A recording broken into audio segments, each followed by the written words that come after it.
আমি ব্রেকফাস্টে বেশি ঝামেলা নিতেই চাইছি না, ওই জন্য এখন মুসলিটাই খাচ্ছি। কেউ কেউ ইয়োগার্ট দিয়ে খায়, আবার কেউ মিল্ক অ্যাড করে। আমার ডেয়ারি প্রোডাক্ট এমনিও বারণ খাওয়া, কিন্তু আমার জানি না কেন মিল্ক খুবই ভালো লাগে খেতে, তো আমি খাই। আর যদি তোমরা তোমাদের স্কিনটাকে ভালো রাখতে চাও তো ডেলি একটা করে সিজনাল ফল খাও, দেখবে স্কিনটা সত্যিই খুব ভালো আছে। আজ কিছু দরকারে একটু বেরিয়েছিলাম আমি, বোন আর শাগনিক মিলে।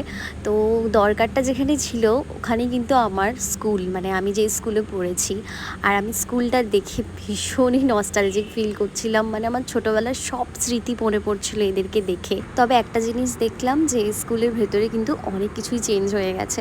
বাড়িতে এসে স্নান করে আবার রেডি হয়ে নিয়েছি, কারণ আজকে আমরা 3জন বাইরে লাঞ্চ করতে যাব, আমি, মা আর বোন মিলে।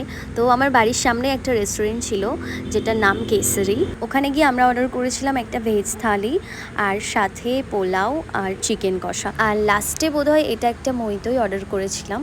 বিকেলে আমি ছাদে গেছিলাম গান শুনতে, আর দেখি আকাশটা দারুণ লাগছে। সন্ধ্যের দিকে আবার আমরা রেডি হয়ে নিয়েছি, কারণ পাশের পাড়াতে নিমন্ত্রণ ছিল। তো একটা দিদি পার্লার ওপেনিং করেছে নতুন, তো সেখানেই। আর সেখানে গেছিলাম, গিয়ে দেখলাম যে অনেক কিছু স্টল দিয়েছে, কফি, ফুচকা এইসব। আজকে ডিনারে মা বানিয়েছিল লুচি আর ছোলার ডাল, আমি জাস্ট 2টো লুচি খেয়েছিলাম।